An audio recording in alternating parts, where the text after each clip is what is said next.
And welcome back to Love Your Food. This week we have a super simple and quick one. We are making homemade celery salt. We've used it in a few recipes recently, and we wanted to make sure everyone knew how to make their own at home.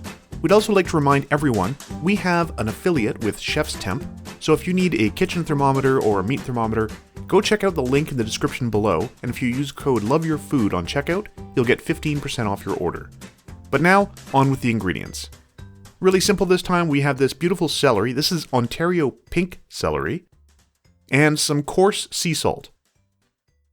Now you want a coarser salt for this, but you can also use whatever kind of coarse salt you like. It doesn't have to be sea salt. Whatever you have available locally. Now mostly we're going to be dealing with just the leaves for this. Now this celery is amazing. It's beautiful and fragrant. You can use regular celery for this and it will have a very similar effect. We just had this nice special one that we got from some local farmers. And first thing we're going to do is make sure that they are all nice and clean. So we're going to give them a good washing, and you want to make sure you keep washing this until the water runs clean. Celery can hold on to a lot of dirt, so we gave this a really, really serious washing. We ran it through the water a few times. We ran it through the spinner a couple times. You want to make sure that you get any little remaining bits of dirt out of here. It helps to use the leaves because the dirt tends to linger a little more on the stems, but you do want to make sure they're nice and clean.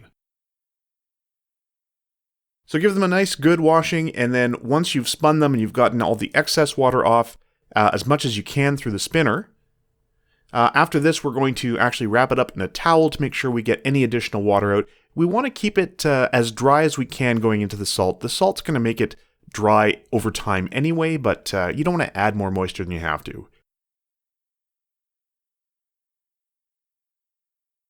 So next thing we're going to do is chop the celery. So we're going to be bundling it up and sort of packaging it up pretty tightly. And giving it a nice chop. We want to get it pretty small. Now there are still going to be little bits of stem in here, which is fine. And you can use some bits of stem in there as well. You want to make sure they're chopped pretty finely. And the same with the leaves. We want them pretty small. And as you're chopping them, you'll notice that beautiful aroma coming off of them. Celery is very aromatic, and the leaves especially.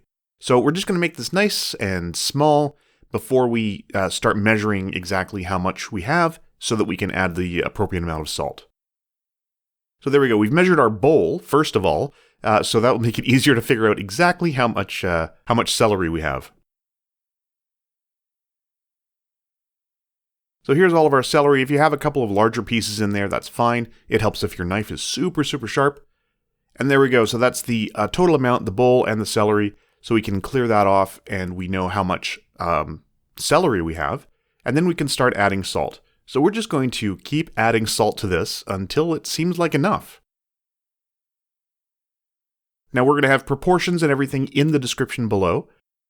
And you just, a little bit of this is you want to sort of feel it out. You want to see how much you have.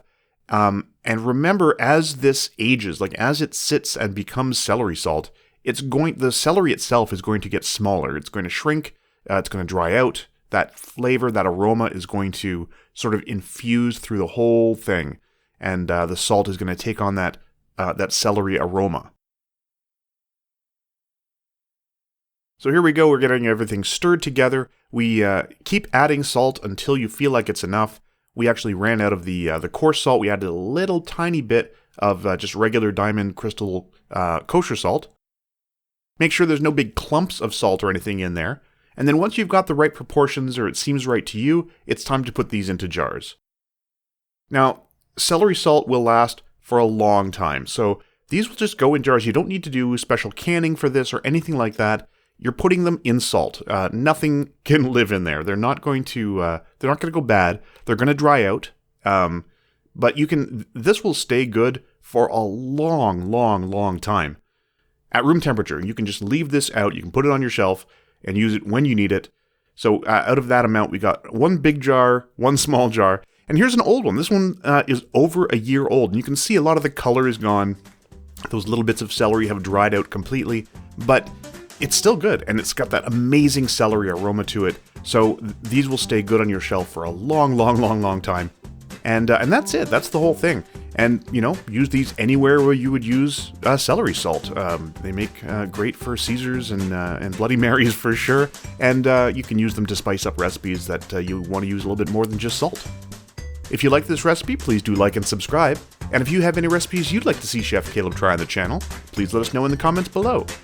We'd like to thank our patrons from Patreon. We've got a link in the description below for those as well. And remember to love your food.